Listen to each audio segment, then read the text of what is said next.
Alright, in this recording, I want to show how you can cut things out in Photoshop before you bring them into After Effects. So for example here, for project number one, if you have something that you want to animate, that you want to cut out from a photo, it's easier to do it ahead of time in Photoshop. You can do it in After Effects. There are tools in After Effects we can use to cut things out, and we will be learning how to do that a few weeks down the road. But in a case like this, it's easier to do it ahead of time in Photoshop, a little easier and a little quicker. So if you have a photo of something with a clearly defined object, like I have here, it's very easy to do in Photoshop. So we call that getting our artwork camera ready, or doing image prep ahead of time, getting things ready for After Effects. All right, so I'm going to bring this image into Photoshop. And once it opens up there, over here in the toolbox, I'm going to grab this fourth tool down called the Object Selection tool. And you can see that as I move the cursor over the image, it's automatically highlighting areas, like preemptively, guessing what I want to select or what I want to cut out. And if the object has a clearly defined edge, it's really as simple as just clicking on the object that you want to cut out. So in this case, if I click on the UFO, you can see that right away it makes a nice selection of the UFO. Now, to cut it out and put it on its own layer so that I can bring it into After Effects, all I need to do is go Edit, Copy, and then choose Edit, Paste. And if I look at this layer panel over here on the side of my screen, you can see that it has gone ahead and cut out.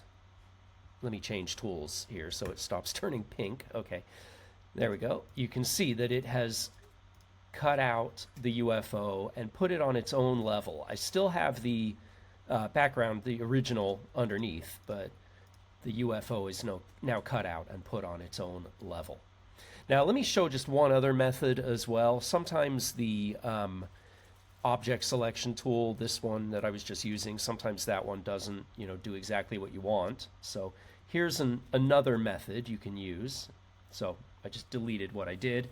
And this time, instead of using the object selection, I'll take this second tool called the quick selection. And the way this one works is it's basically like a paintbrush, and you can come up here into the options at the top if you need to change the size of the circle, the size of the brush.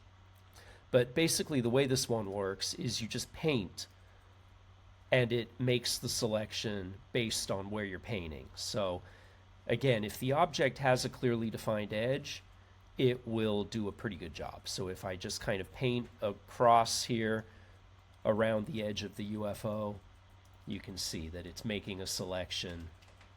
So a little bit more work, but also a little bit more control. And if you are making a selection that way and it goes, too much, holding down the Option key on your keyboard and then continuing to paint will subtract areas from the selection. Okay?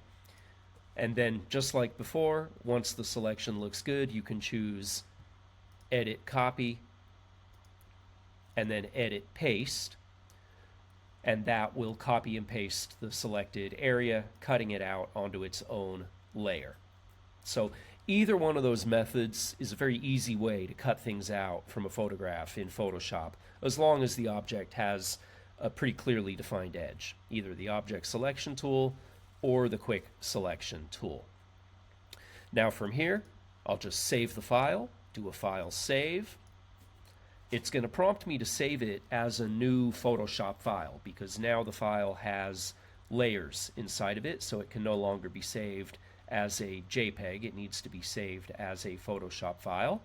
I'll go ahead and just hit save, saving it to the desktop location, and then I can go ahead and close that file.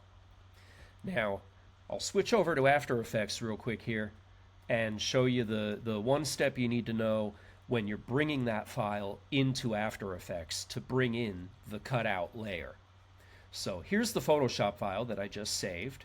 I'll go ahead and bring that into After Effects by importing it into my project panel. So File, Import, and then I locate that file. And because it's a Photoshop file with layers, when I click Open, it brings up these layer options. And in this case, what we want is, it should say Footage right here, and then we can choose the cutout layer that we want to use. So in this case, layer number 1. And then the other key point here, as I mentioned in class last night, is the dimensions. This is kind of important. If we're going to animate our layer, we want to be using layer size. We don't want to have any unnecessary empty space around the layer, which could throw off our center point. So the things to check here in the layer options, it should say Footage. You choose the layer that you want, and then make sure that it says layer size right here, and then click OK. And so that is how we can easily cut something out in Photoshop and have it ready to animate inside of After Effects. See, now inside of After Effects, if I take a look at that, you can see I've got the UFO nicely cut out, and I can go ahead and drop it on my background and animate the UFO, which is what we'll be covering in class next week. All right, hope this helps, and I'll see you next time.